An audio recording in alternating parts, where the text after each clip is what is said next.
네, 들으신 것처럼 경기도 시흥에서는 뺑소니 사고를 위장한 청부 살인 사건이 발생했는데요. 피해자의 아내, 또 피해자의 10년 지기 절친이 이 사건을 모의한 것으로 경찰은 파악하고 있습니다. 네, 이 사건을 포함한 한 주간의 사건 사고를 박지훈 변호사와 자세히 짚어보겠습니다. 어서 오십시오. 안녕하십니까? 네, 아내가 남편 살인을 청부하고 살인을 담당한 사람이 그러니까 남편의 친구다. 이 얘기인가요? 네, 끔찍합니다. 예. 지금 이제 결국 구속영장이 발부가 됐고요. 지금 결국은 아직 동기를 더 추궁을 해봐야 되겠지만 네. 아내가 카드빚이 좀 많다 보니까 예. 남편한테 그 추궁을 당할 걸 두려워해서 남편을 살해하기로 했는데 그 살해를 누구한테 시켰냐면 남편의 지인, 친구한테 시킨 겁니다.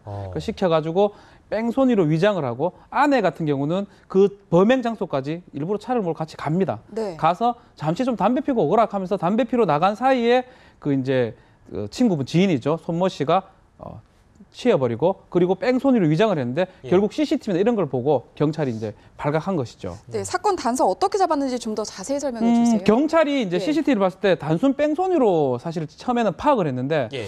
좀 문제가 뭐냐면 통상 그 밤에 갈 때면 헤드라이트를 켜지 않습니까? 네. CCTV에 그 트럭 차량, 1톤 트럭 차량이 헤드라이트를 없앴는 거, 그리고 속도를 원래 같으면 사람이 있으면 줄이는 게 일반적인데 예. 속도 갑자기 좀 증가됐던 이런 것들을 보면서 좀 이상하다고 파악했고 인근 CCTV 보니까 이 차량이 돌았던 부분들이 계속 주위를 맴돌았던 걸 발견했습니다. 이거는 단순한 어떤 교통사고가 아니고 네. 혹시라도 어떤 원한 관계 아니면 살인이 아닌가 의심을 했었고 예. 그러다 보니까 어떤 아내하고 그런 걸 추궁하다 보니까 이렇게 범죄를 발견하게 된 겁니다. 경찰 조사에서 나온 얘기를 저희가 중심으로 좀 살펴보면 아내가 이런 얘기를 했습니다. 남편이 없었으면 좋겠다. 이렇게 말을 한 적은 있는데 그러니까 죽이라고 시킨 적은 없다. 이 얘기잖아요. 그러면 그렇죠. 그 처벌 수위가 좀 뭐 달라지는 겁니까? 일단은 살인죄는 지금 운전을 했던 손모 씨가 저질렀다고 보면 되고요. 예. 그 정범이라 그러고 그 살인을 일으키는 어떤 동기를 유발하는 시키는 거. 예. 범죄 의혹이 없는 사람이 시켜지는 거. 그걸 교사라 그러거든요. 예, 예. 살인 교사죄가 될 여지가 사실 있는데 그러려 그러면 확실히 살인을 시켜야 됩니다. 그리고 그걸 받고 살인에 나가야 되고. 근데 이 사건은 조금 살인 교사로 지금 일단은 입건은 되는데 문제는 뭐냐면 예. 같이 범행 장소에 데리고 왔거든요.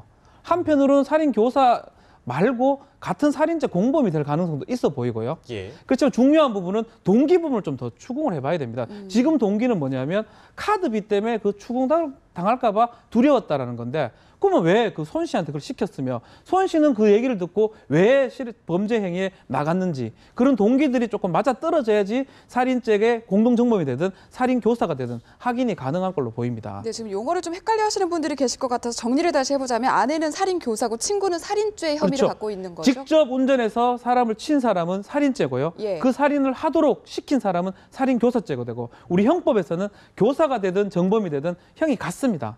그렇기 때문에 형이 같은데 양형 단계에서 이제 어떻게 보면 참조할 수 있는 그런 상황입니다. 네, 그러면 혐의 입증되면 어떤 처벌을 받게 될까요? 똑같습니다. 살인죄는 사형, 무기징역, 5년 이상의 징역입니다. 예. 그래서 5년 이상의 징역에 둘 다 처할 가능성이 있습니다.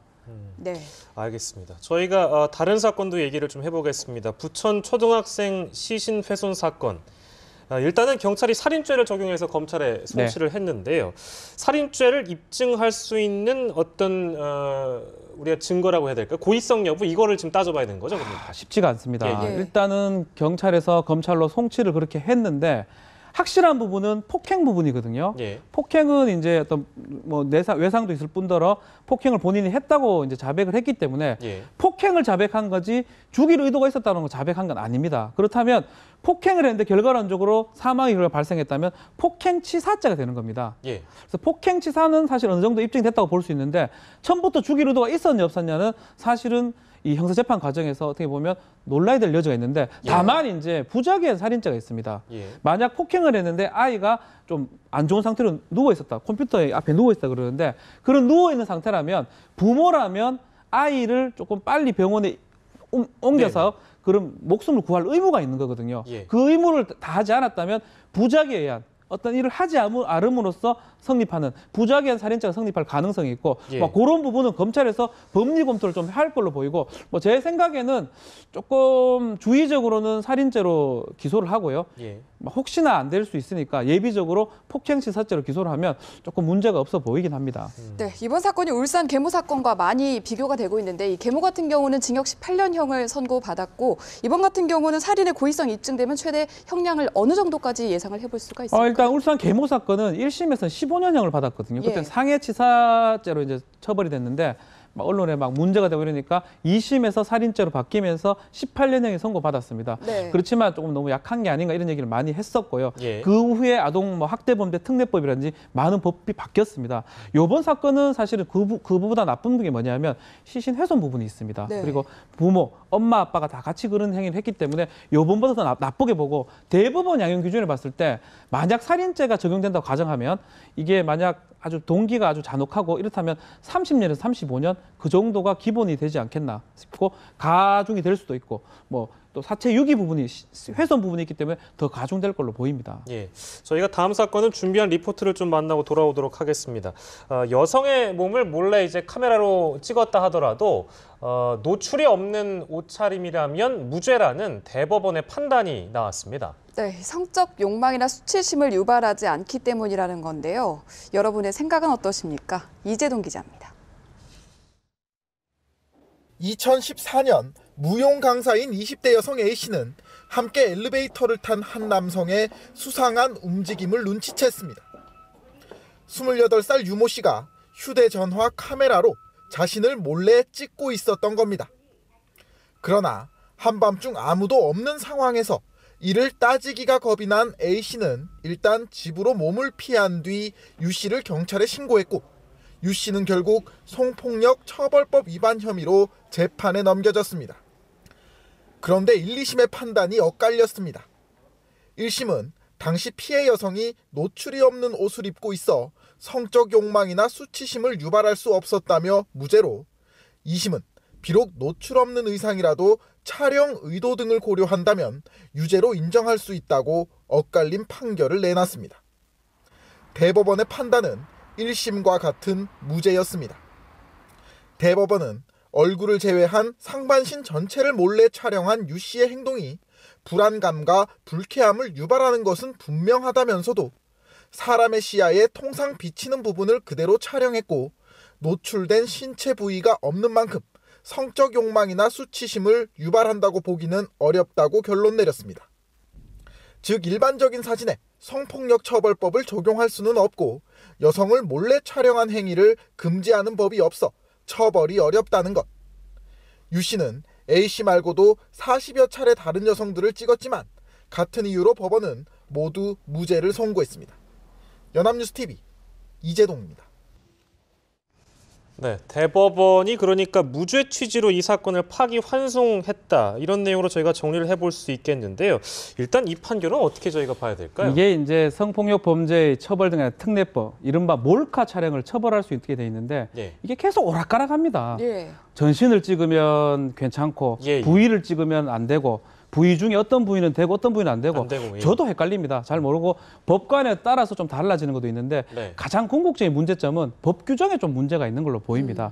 성폭력 범죄법에 따르면 어떻게 되어 있냐면 카메라 등 어떤 촬영 기기를 이용해서 다른 사람의 신체를 성적 수치심이나 욕망을 자극할 수 있는 다른 사람의 신체를 촬영할 때 그 예. 범죄가 성립한다고 규정이 되어 있습니다. 예.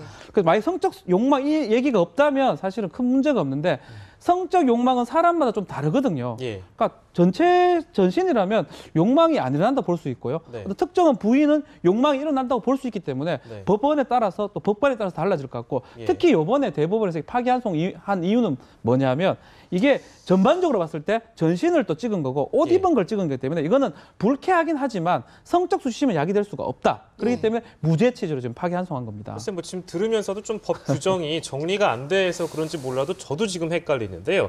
근데 이번에 이 몰카 찍은 사람이 과거에도 여성을 몰래 찍은 적이 또 있어서 기소당한 적이 있다고 합니다. 그런데 그렇죠.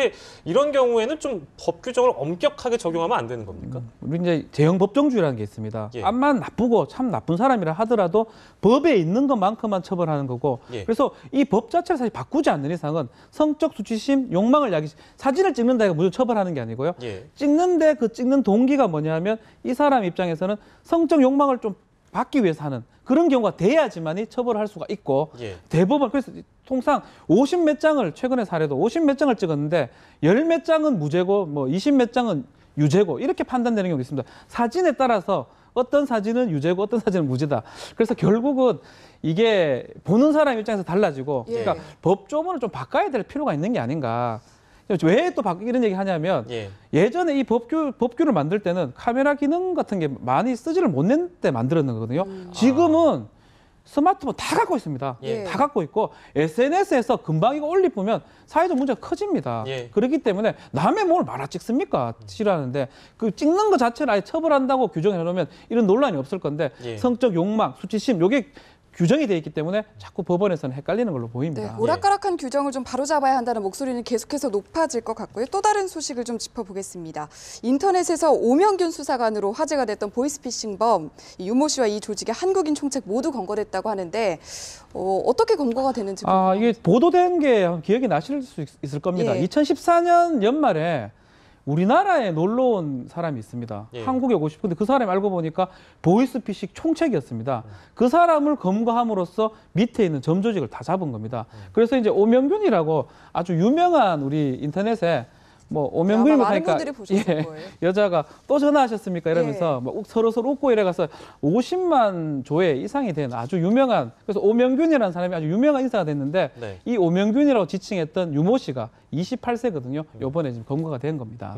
근데 이 보이스피싱이라는 게 이제 젊은 사람들 사이에서는 전화가 걸려오거나 비슷한 그 보이스피싱인 것 같다 이런 네. 전화가 오면 바로 끊어버리잖아요. 그렇죠. 근데 이게 자꾸 날로 진화하다 보니까 기승을 부리는 거 아니겠어요? 이게 왜 걸려드냐면 이게 사실은 어떤 식으로 하냐면 약간의 정보를 얻어냅니다. 예. 그렇죠. 아들 이름을 알고 있고 아들 주민번호를 알고 있다면 상당히 놀랄 수밖에 없거든요. 예, 예. 나이 드신 네. 분 입장에서는. 그리고 이런 경우도 저는 봤습니다.